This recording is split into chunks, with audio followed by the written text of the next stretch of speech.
ओम नमो भगवते वासुदेवाय। ओम नमो भगवते वासुदेवाय। ओम नमो भगवते वासुदेवाय। नारायणं नमस्कृत्य नरं चैव नरोत्तमं देवीं सरस्वतीं व्यासं ततो जयमुदीरये। नष्टप्रायेषु अभद्रेषु नित्यं भागवत सेवया भगवती उत्तम श्लोके भक्तिर्भवति नष्टिकी। श्रीमद् भागवतम प्रथम स्कंद 13 नंबर अध्याय श्लोक संख्या 56 56। श्लोक इस प्रकार है। धस्त माया गुणोदर को निरुद्ध करनाशय निवर्तिताखिलाहार आस्ते स्थाणुरिवाचल तस्यांतरायो मे बाहु सन्नस्ताखिल कर्मण। अनुवाद और तात्पर्य। हिजों से प्रभावित होने वाली इंद्रियों की अंत क्रियाओं के प्रति भी अभेद्य रहना होगा। इन सारे भौतिक कार्यों का परित्याग करने पर वह अचल हो जाएंगे और मार्ग के सारे अवरोधों को पार कर जाएंगे। तात्पर्य। धृतराष्ट्र ने योग विधि के द्वारा सब प्रकार की भौतिक प्रतिक्रिया का निषेध करने का स्तर प्राप्त कर लिया था। प्रकृति के भौतिक गुणों के प्रभाव का शिकार बना जीव पदार्थ को भोगने की दुर्दम्य इच्छा के बस हो जाता है, किंतु योग विधि से मनुष्य इसे मिथ्या भोग से बच सकता है। प्रत्येक इंद्रिय सदा अपने भोजन की तलाश में रहती है और इस तरह बद्ध जीव पर चारों ओर से हमला होता है, उसे किसी भी कार्य में स्थिर होने का अवसर नहीं मिल पाता। नारद मुनि ने महाराज युधिष्ठिर को सलाह दी कि वे अपने ताऊ को घर वापस लाने का प्रयास करके उन्हें विचलित न करें। वे अब किसी भी भौतिक वस्तु के आकर्षण से परे थे। भौतिक प्रकृति के गुणों की कार्य करने की विभिन्न विधियां हैं, किंतु प्रकृति के भौतिक गुणों के भी ऊपर आध्यात्मिक गुण है जो परम पूर्ण है। निपुण का अर्थ है प्रतिक्रिया विहीन। निर्गुण का अर्थ है तो आध्यात्मिक गुण तथा इसका प्रभाव समान है, अतएव आध्यात्मिक गुण को निर्गुण कहकर उसे भौतिक गुण से भिन्न दिखाएगा। प्रकृति के भौतिक गुणों से पूर्णतः अवरुद्ध होने पर मनुष्य आध्यात्मिक मंडल में प्रवेश करता है और आध्यात्मिक गुणों से प्रेरित कर्म भक्ति कहलाता है। अतः भक्ति परम पूर्ण के सीधे संपर्क द्वारा प्राप्त किया गया निर्गुण है, जिस परम पूर्ण संपर्क द्वारा प्राप्त किया जाता है। हरे कृष्ण। तो आज का जो हमारा श्लोक है 56, ये श्लोक जो युधिष्ठिर महाराज शोक से संतप्त था कि मेरा ताऊ और ताऊई, चाचा और चाचा विदुर, ताऊ धृतराष्ट्र एवं ताऊई माता गांधारी, वो कहाँ चले गए। इस दुख से, इस शोक से संतप्त अवस्था में युधिष्ठिर महाराज जो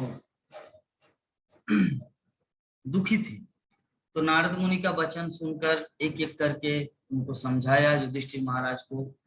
और अभी धृतराष्ट्र वहां पर क्या कर रहे हैं वो चीज का वर्णन किया जा रहा है, क्योंकि कैसे अष्टांग योग की विधि, भक्ति की विधि को कैसे पालन कर रहे हैं, क्या क्या कर रहे हो, ये सब डिटेल में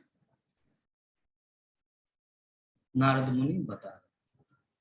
तो आज के श्लोक में यही बताया गया है कि ये जो अष्टांग योग, अष्टांग योग में क्या करना पड़ता है कि इंद्रियों के सारे कार्य बाहर से भी रोक देना। जैसे हम लोग क्या करते हैं, हम लोग बाहर से ट्रेन में जाते हैं, गाड़ी चलाते हैं, प्रसाद पाते हैं, कीर्तन करते हैं, लोगों से बात करते हैं, तो ये सब तक इंद्रियों का क्रिया है, इंद्रियों का काम है। अपनी अपनी इंद्रियां अपने अपने काम में लगे हुए। किंतु आज का जो श्लोक है, यहाँ पर जो धृतराष्ट्र के बारे में जो बताया गया है, किस तरह का अष्टांग योग साधे थे, बताया गया है कि इंद्रियों के जो बाह्य कार्य है, बाहर के कार्य भी रोक देना।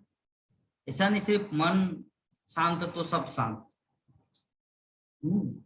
भौतिक प्रकृति के गुणों से प्रभावित होने वाली इंद्रियों की अंतःक्रियाओं के प्रति भी अभेद्य रहना हो। इन सारे भौतिक कार्यों का परित्याग करने पर वह अचल हो जाए और मार्ग के सारे अवरोधों को पार कर सके। देखिए, इसीलिए कहते हैं ना बहुत सारे लोग, क्या करो प्रभु जी, भक्ति नहीं हो रहा है। एक गृहस्थ में बोलते हैं लोग गृहस्थ में भक्ति होता है, कहाँ भक्ति होता है? सिर्फ जंजाल, खाना बनाना सोना, ऑफिस जाना, खाना बनाना सोना, 8 घंटा ड्यूटी। ठीक है, तो कहाँ भक्ति हो रहा है? कैसे भक्ति हो रहा है? भक्ति करने के लिए तो भगवान को समय देना है। मैं अपना समय कहाँ भगवान को दे रहा हूँ? सब माया की सेवा में लगे, कहाँ भक्ति? ठीक, तो देखिए इसका सार यही है कि भगवान के जितने महान महान भक्त हुए ना, भगवान के भक्त और जोगी दोनों में अंतर है। हमारे विश्व इतिहास में जितने प्राचीन महान मुनि ऋषि हुए, उनका मार्ग अलग है और कृष्ण भक्त का मार्ग अलग है। हम लोग जानते गोपियों के विषय में। गोपियां क्या करती थी? गोपियां सब समय अपने गृह कर्मों में लगे रहते थे और इतना सुंदर ढंग से गोपियां काम करती थी ताकि उनके पति को ये आभास भी ना हो कि मेरा किसी दूसरे कृष्ण जैसे व्यक्ति विशेष से प्रेम है। गोपियां अपने काम को इतना सुंदर ढंग से, सुचारू रूप से, परफेक्टली करते थे। ये हुआ गोपियों का उदाहरण। अम्बरीश महाराज जो भगवान के महान भक्त थे, दुर्वासा मुनि श्राप दिए, फिर भी अम्बरीश महाराज खड़े थे, कोई प्रोटेक्शन नहीं किया कि गुरुदेव मैंने क्या गलती किया जो आपने श्राप दिया। बल्कि दुर्वासा मुनि को सुदर्शन चक्र उनका पीछा करते करते पूरा विश्व ब्रह्मांड घुमाया और अंत में अम्बरीश महाराज के चरणों में गिरना पड़ा दुर्वासा मुनि, तब उनको मिला रिहाई। तो मुनि, दुर्वासा मुनि का पद अलग है और एक कृष्ण भक्त का पद अलग होता है।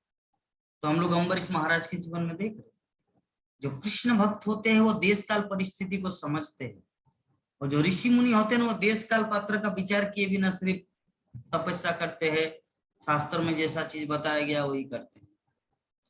मुनि और भक्त में ही अंतर। आधुनिक काल में भी अगर इसको उदाहरण दिया जाए तो ये चीज हम लोग समझ सकते हैं। इस्कॉन के जितने सारे डिवोटी ये कृष्ण भक्त, ठीक है, और बाकी जितने सारे भक्त वो एक मुनि के समान है, उन लोग को देश काल पात्र का ज्ञान है। इसका मतलब ये नहीं कि कृष्ण भक्त सिर्फ इस्कॉन में ही है, क्योंकि कृष्णा पूरे विश्व ब्रह्मांड के मालिक है।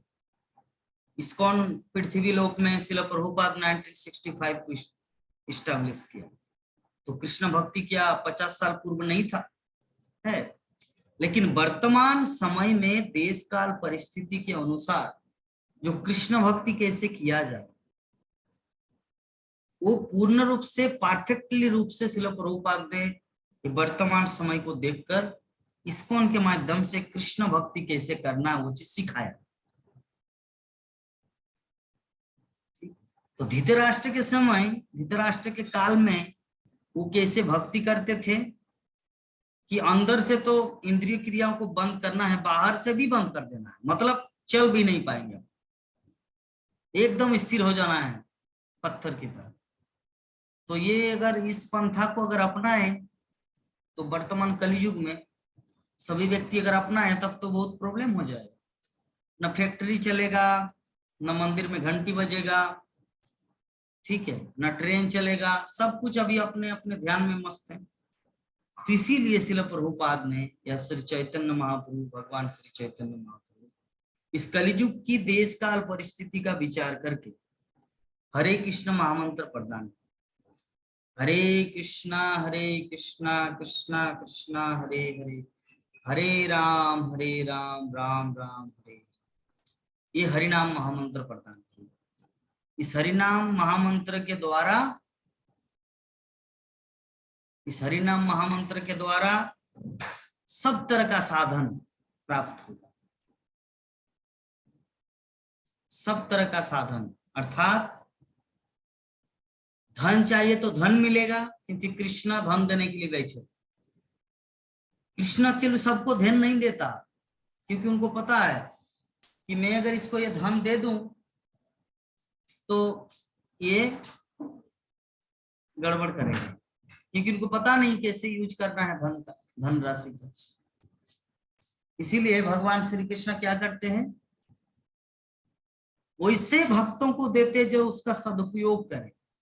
और अभी दूसरी बात, अभी हम लोग मन में सोच सकते हैं प्रभु जी मेरे पास धन नहीं है, हो सकता है मैं अच्छा भक्त नहीं हूं इसीलिए भगवान मुझे नहीं दे रहे। नहीं, भगवान तो सुदामा को भी नहीं दे रहे। तो इसका मतलब क्या है कि सुदामा अच्छा भक्त नहीं थे। भगवान श्री कृष्ण तो भोला बेचा श्रीधर को भी नहीं दे रहे थे। इसका मतलब क्या है कि वो अच्छा भक्त नहीं थे? नहीं, एक्चुअली हम लोग को वास्तविक तत्व को समझना है कि वास्तविक धन क्या है। रियल धन वो है राधा कृष्ण का धन। रामानंद राय को पूछा गया, श्री चैतन्य महाप्रभु ने पूछा गोदावरी के तट पर, इस संसार में धन क्या है? धन, what is the real money, real aspect, वास्तविक धन क्या है? तब रामानंद राय ने उत्तर दिया, जिसके हृदय में राधा कृष्ण का प्रेम है वो है इस संसार में धनी, और बाकी सब कंगाल है। एवरीबॉडी इज भिखारी, all are beggar, only rich person is जिसके हृदय में कृष्ण, राधा कृष्ण का प्रेम है, तो उसे कहते धनी। तो अभी कोई मन में चर्चा करें, क्या प्रभु जी क्या ये सब लेक्चर दे रहे आप?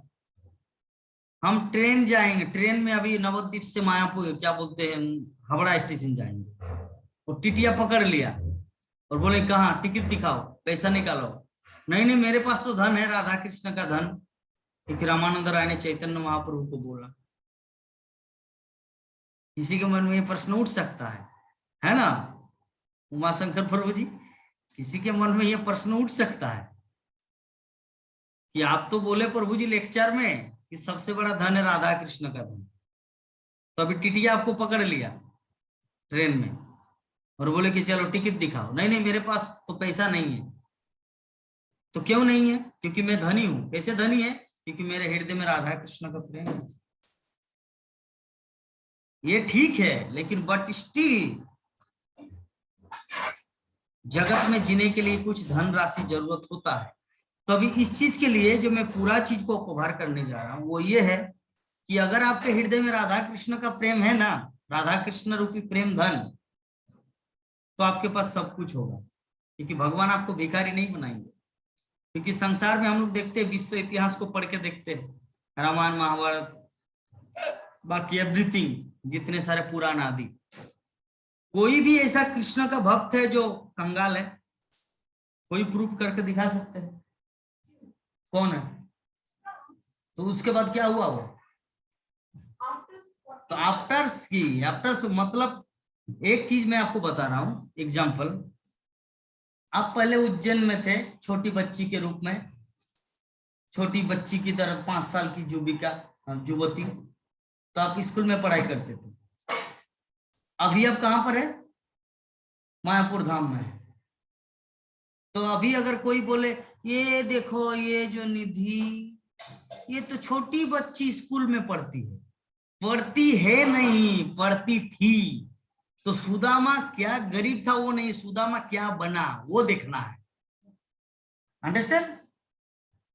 उसी प्रकार हम लोग जानते हैं कि संसार में जो भी कृष्ण का महान भक्त बना, महान भक्त मतलब जो कृष्ण का भक्त बना, उनके जीवन में भगवान श्री कृष्ण सब कुछ भर देता है, किसी चीज का अभाव नहीं रहता, क्योंकि उनको पता है कि ये जो व्यक्ति है, ये जो मेरा भक्त है, इनको मुझे ले जाना है अपने धाम में।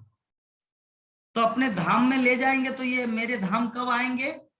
जब इनका हृदय पूर्णतया शुद्ध होगा। तो हृदय शुद्ध कब होगा? अगर मन में इतनी सारी वासनाएं हैं, काश मेरे पास करोड़ रुपया होता, काश मेरे पास एक कितना बड़ा बिल्डिंग होता, काश मेरे पास एक कितना बड़ा गाड़ी होता। तो ये जो इच्छाएं हैं, इच्छा को तो भगवान को पूरी करना है। तो भगवान अगर पूरा करेंगे, तो अगर कोई बोलेंगे प्रभु जी मुझे भगवत धाम जाना है और एक एरोप्लेन लेना है, मुझे भगवत धाम जाना है कि एरोप्लेन लेना है, देखते भगवान मेरी इच्छा को पूरी कर रहे कि नहीं। तो इसका मतलब आप भक्ति नहीं कर रहे, आप धंधा कर रहे हैं। हाँ, भक्ति नहीं कर रहे हैं, धंधा कर रहे हैं, धंधा। इसीलिए हम लोगों को क्या करना है? भक्ति करना है। भक्ति में अगर कृष्ण मुझे दे फिर भी अच्छा है, न दे फिर भी अच्छा है। ऑक्सीजन लगाना पड़ रहा है फिर भी कोई बात नहीं, कृष्ण की इच्छा है लगा रहे हैं। कोई लोग आराम से, बंदा 70 साल उम्र है अभी बेग शेर की तरह घूम रहा है, फिर भी अच्छा है। ठीक है, हर तरह से अच्छा है। मुझे क्या करना है? कृष्ण जैसा मुझे रखे, उस अनुसार मुझे रहना है। यस प्रभु जी, हमको चंचल नहीं होना है। दूसरों को देखकर अगर हम जले तो जीवन प्रॉब्लम में आ जाएगा। दैट्स व्हाई, जिसके कारण हम लोगों को क्या करना है? समझदारी से भक्ति में आगे बढ़ना है। क्या कृष्ण देंगे? ठीक है बाबा, क्योंकि उनको पता है, जैसे पिता को पता रहता है कि बच्चे को क्या चाहिए। एक पिता को भली भांति पता है कि मेरे बच्चे को क्या चाहिए। तो इस अनुसार हम लोग को अपने जीवन को, देखिए ये सब मन की बात है, और मन को समझाने के लिए इस तरह फिलोसॉफी जरूरी है। जब तक हम लोग इस संसार में है ना, मन के बस में है, मन हमारे बस में नहीं है। जैसे कल हमारे टॉक शो में जो प्रश्न आया था, बहुत इंपॉर्टेंट प्रश्न आया था कि स्त्री रूपी जो सुंदरता जो है, कि कितना हम लोग अपने मन को भुलाते हैं, बुद्धि के द्वारा उसको कंट्रोल करते हैं। हमारे कमल साहब प्रभु जी अहमदाबाद से जो किए थे, कितना इंपॉर्टेंट बात। लेकिन ज्यादा देर तक नहीं टिकता, कुछ देर के बाद फिर मन को काबू करना असंभव। तो क्या ये मेरे लिए है या सबके साथ ऐसा होता है? और इस प्रश्न का उत्तर 4 व्यक्ति दिया था, 4 भक्त अल्टीमेटली। तो ये इच्छाएं जो है ये स्वाभाविक है, क्योंकि श्रील प्रभुपाद आज के श्लोक के तात्पर्य में जो लिख रहे हैं कि हर इंद्रियों की अपनी अपनी भूख है, अपनी अपनी इच्छाएं हैं।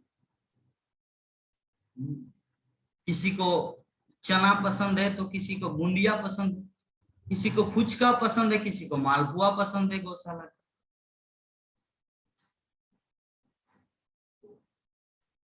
तो हर किसी का अपना अपना किसी को रोटी पसंद है, रोटी पसंद, अगर रोटी मिल जाते तो एकदम बच्चे की तरह इतना आनंदित होते हैं कि दुनिया में वो खुश व्यक्ति है। और राइस,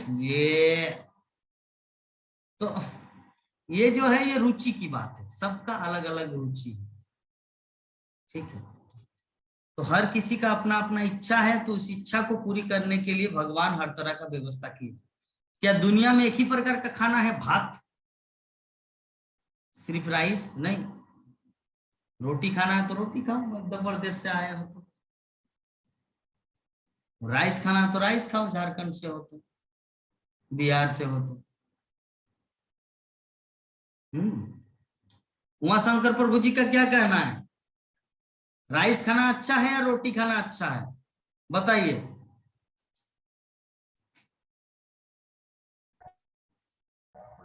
बोलिए। दोनों खाना दोनों खाना चाहिए। मैं तो दोनों खाता हूँ। आपकी माता जी को पूछ के देखें, वो दोनों खाते हैं? देखे हैं आप दोनों पूछिए, खाना? दोनों खाना चाहिए। हाँ, दोनों खाना चाहिए, क्योंकि चावल जो है सजीव है, रोटी सूखा निर्जीव, कुछ रस नहीं है,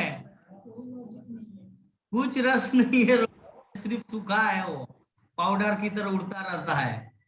राइस जब खाएंगे, एक मुष्टिक लेंगे तो पूरा सजीव, जैसे पूरा शरीर शीतल होने जा रहा है।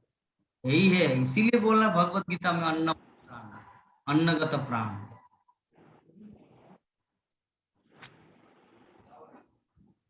उमाशंकर प्रभु जी आप हंस ज्यादा रहे भात खाते हैं ना? हैं। आप क्या खाते हैं ज्यादा? आप तो भात खाते हैं ज्यादा। हाँ, क्योंकि अन्न है ना, साक्षात लक्ष्मी का मूर्तिमान स्वरूप है। रोटी भी तो अन्न है। लक्ष्मी, एक चीज आप देखिए, जब हम लोग किसी फोटो में लक्ष्मी नारायण है, तो नारायण के हाथ से निकल रहा पैसा, लक्ष्मी के हाथ से निकल रहा धान। उसमें गेहूं और आटा का उल्लेख, चावल है, चावल निकल रहा है। तो मूर्तिमान स्वरूप है अन्न निकल लक्ष्मी रहा का। है, अन्न। हाँ, अन्न। इसीलिए दोनों को खाना चाहिए, सारांश में आप जो बताए। हम्म। तो प्रत्येक इंद्रियां जो है ना, सदा अपनी अपनी इच्छा की पूर्ति के लिए बद्ध जीव को विभिन्न प्रकार कष्ट देते, उनको तड़पाते रहते हैं। हम्म। तो नारद मुनि ने महाराज युधिष्ठिर को सलाह दी कि उसे किसी भी कार्य में स्थिर होने का अवसर नहीं मिल पाता। सलाह दी कि घर वापस लाने का प्रयास करके उन्हें विचलित न करे। एग्जाम्पल, बहुत सारे ब्रह्मचारी ऐसे हैं जो एनआईटी आए, एमटेक करके पढ़ के अभी ब्रह्मचारी आश्रम में घुस गए इस्कॉन दुनिया में। और माता पिता क्या करते हैं, पुलिस को लेकर, ठेंगा लेके, रस्सी लेकर अपने बच्चे को लाने के लिए जाते हैं। बड़े बड़े टीवी में प्रोग्राम करते हैं कि इस्कॉन वाले इससे। तो श्रील प्रभुपाद हरीशौरी महाराज को लाए थे। हरीशौरी में जो मुंबई जुहू टेम्पल को देख रहे थे पहले 1972 को, कौन है? गिरिराज महाराज। तो गिरिराज महाराज के माता पिता जो है इतने धनी हैं, इतने धनी थे, जैसे अमेरिका का खजाना उनके पास। तो उन्होंने सब कुछ छोड़कर, गिरिराज महाराज छोटा सा बच्चा युवक प्रभुपाद के चरणों में आत्मसमर्पण किए, इंडिया के वो जुहू टेम्पल को बनाने के कार्य में लगे रहे। तो उनका माता पिता के प्रभुपाद को बोला, कितना पैसा लेना है, ये प्लेन चेक है, लिख दो, मेरे बेटे को दे दो। तो श्रील प्रभुपाद ने उत्तर दिया कि चेक का जरूरत नहीं है, go to your son and if you want, okay, you bring them. हाँ, अगर आप चाहते हैं कि वो जाना चाहे तो ले जाओ, मैं किसी को बांध के नहीं। ठीक है। तो श्रील प्रभुपाद बोले और जाके बोले, ए बाबा, बाबू रे, बाबू, चलो चलो चलो घर चलो। जैसे होता है ना बंगाली में, माता अपने बच्चों को बोलते हैं, ए बाबू चलो घर चलो, चलो चलो घर चलते हैं। तो उनका माता पिता अपने बेटे को बोला, गिरिराज महाराज को, चलो चलो चलो, यहाँ पे क्या भिखारी की तरह है पड़े हुए, हमारे पास कितना धन संपत्ति है, जमीन जायदाद, everything is there, why you doing like this here, like a bigger. तो गिरिराज महाराज बोले कि नहीं, आप लोगों के पास धन है, और अभी मेरे पास धन का जो स्वामी कृष्ण है, तो मुझे धन के स्वामी के साथ रहना है। ठीक है, तो ये है बुद्धिमान व्यक्ति का लक्षण। बुद्धिमान होता है वह धन के स्वामी को पकड़ता है, धन को नहीं। अर्जुन ने किसको पकड़ा था? अर्जुन और दुर्योधन जब गए थे भगवान कृष्ण के पास सिलेक्शन करने के लिए, किसको धन चाहिए, किसको धन का स्वामी चाहिए, तो दुर्योधन ने क्या पकड़ा? धन को पकड़े। सेना कि कुरुक्षेत्र युद्ध में हमें सहायता करेंगे, नारायणी सेना। और अर्जुन ने क्या पकड़ा कि आपको चाहिए, मुझे कोई नारायण नहीं चाहिए, आप मेरे जीवन का सर्वस्व। तो धन के स्वामी नारायण को चाहिए, कौन? अर्जुन। और दुर्योधन ने क्या लिया? धन को। तो गिरिराज महाराज क्या किया? अपने माता पिता को क्या रिप्लाई दिया कि आप लोगों के पास धन है, धन का स्वामी है, राधा रास बिहारी। तो ये होता है भक्त का लक्षण, उनकी ज्ञान की परीक्षा। भगवान भगवत गीता में बोलते हैं, ददामि बुद्धि जेगम ददामि बुद्धि जोगम तम जैन मामोपजान्ति ते तेषां सतत युक्तानां कीर्ति पूर्वकं ददामि बुद्धि जोगम तम जैन मामोपजान्ति ते। जो मेरी सेवा में लगे रहते हैं,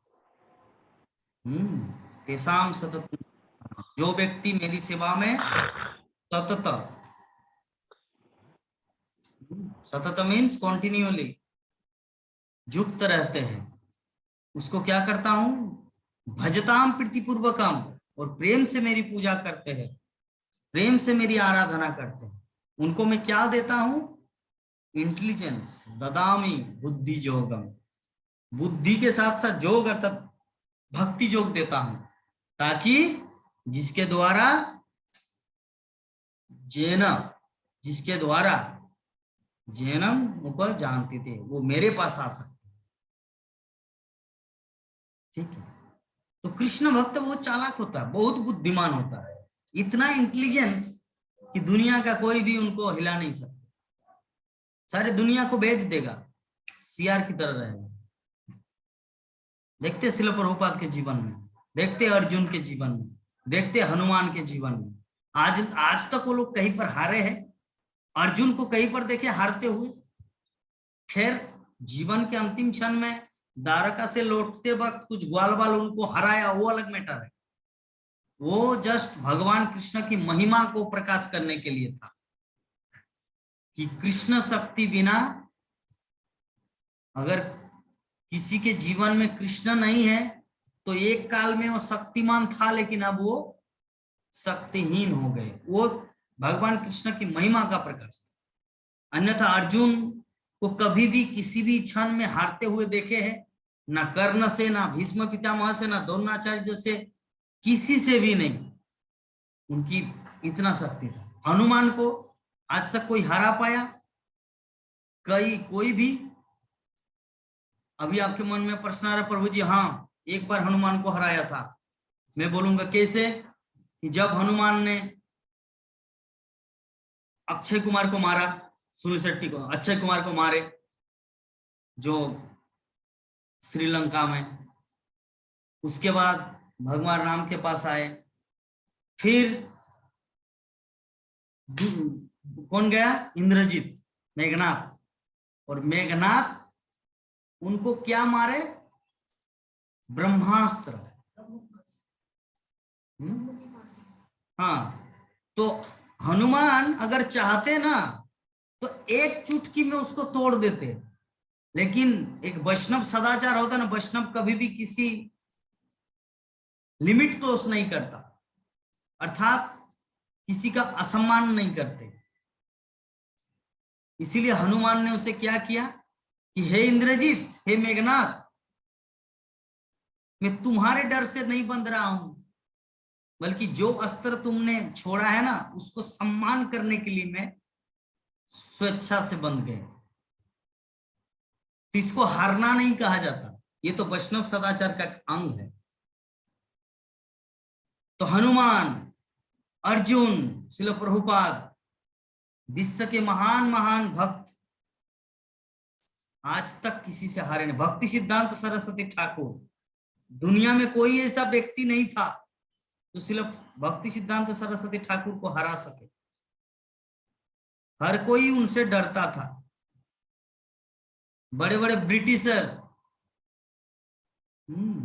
भक्ति सिद्धांत सरस्वती ठाकुर से जो इंग्लिश में लेक्चर सुनकर उनका मीनिंग जानने के लिए वो जब अपने देश इंग्लैंड में जाके सभी ऑक्सफोर्ड डिक्शनरी, कैम्ब्रिज, विभिन्न तरह का डिक्शनरी में जाके वो मीनिंग नहीं मिल पाता था। वो मीनिंग को जानने के लिए वो लोग ट्रेन भाड़ा करके, एरोप्लेन करके यहाँ पर आते थे कलकत्ता, और भक्ति सिद्धांत सरस्वती ठाकुर से पूछते थे इसका मतलब क्या है। ऐसे इंग्लिश के स्कॉलर, विद्वान थे श्रील प्रभुपाद के गुरुदेव श्रील भक्ति सिद्धांत सरस्वती ठाकुर। तो कृष्ण भक्त ये जो विश्व इतिहास में जितने सारे भगवान कृष्ण के महान महान भक्त हैं, वो लोग आज तक हारे नहीं, विजयी हुए हैं। वो कभी हार सकते ही नहीं, कभी नहीं हार सकते, क्योंकि कृष्ण जिसके पास है, यत्र योगेश्वर कृष्ण यत्र पार्थ धनुर्धर तत्र श्री विजयो भूर्तिर ध्रुवा नीतिमर्तिमम। जहां पर कृष्ण है वहां पर क्या क्या चीज रहता है? तत्र श्री, श्री मतलब लक्ष्मी, धन, संपत्ति, विजयो, भूतिर नीतिर मतिर्मम, नीति, तत्र श्री विजयो भूतिर ध्रुवा, ध्रुवा, ध्रुवा मतलब परम सत्य, अटल नीति रहती है, अटल। तो जहां पे कृष्ण रहते हैं वहां पर ये सब चीज विद्यमान रहती है। तो इसलिए कृष्ण भक्तों को कभी भी और किसी भी परिस्थिति में किसी से डरना नहीं। नंद किशोरी माता जी कितना लेट क्यों हुआ? कृष्णा प्रभु जी कहीं चले गए थे। कहाँ चले गए थे? कुछ काम था तो इसीलिए निकल गए, चास चले गए। आज चले गए थे। क्या लगाया? मिर्चा, बैगन? नहीं प्रभु जी, ये सब तो कुछ नहीं लगा है। चास मतलब कृषि। चास का मतलब what is the meaning of Chas?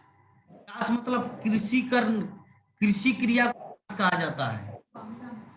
नहीं प्रभु जी, चास से थी वे जो बाजार है उसमें चले गए। ये चास शब्द कहाँ से जानते हो? बोकारो पहले बंगाल था। चास ये सब बंगाल था। बंगाल जब झारखंड हुआ तब वो जगह को झारखंड सरकार ने ले लिया। चास शब्द ये बंगाली है। चास का मतलब होता है कृषि कार्य।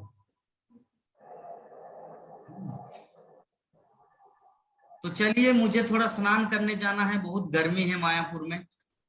अगर यहाँ भी बहुत गर्मी है प्रभु जी, बहुत गर्मी है। मतलब थोड़ा सा अभी बारिश हुई है, इतना उमस, पूरा अभी भीग गया है, पूरा कपड़ा भींगा है पसीना से। जा रहे थे नहाने हम भी, तो सोचे कि थोड़ा खोल के देखते हैं कि अभी चल रहा है या कि खत्म हो गया। ठीक है, तो किसी प्रकार का कुछ प्रश्न है क्या माता जी?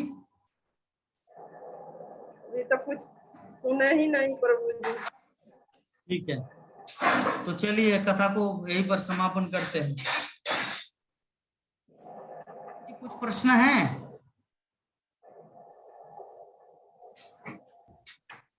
हरे कृष्णा।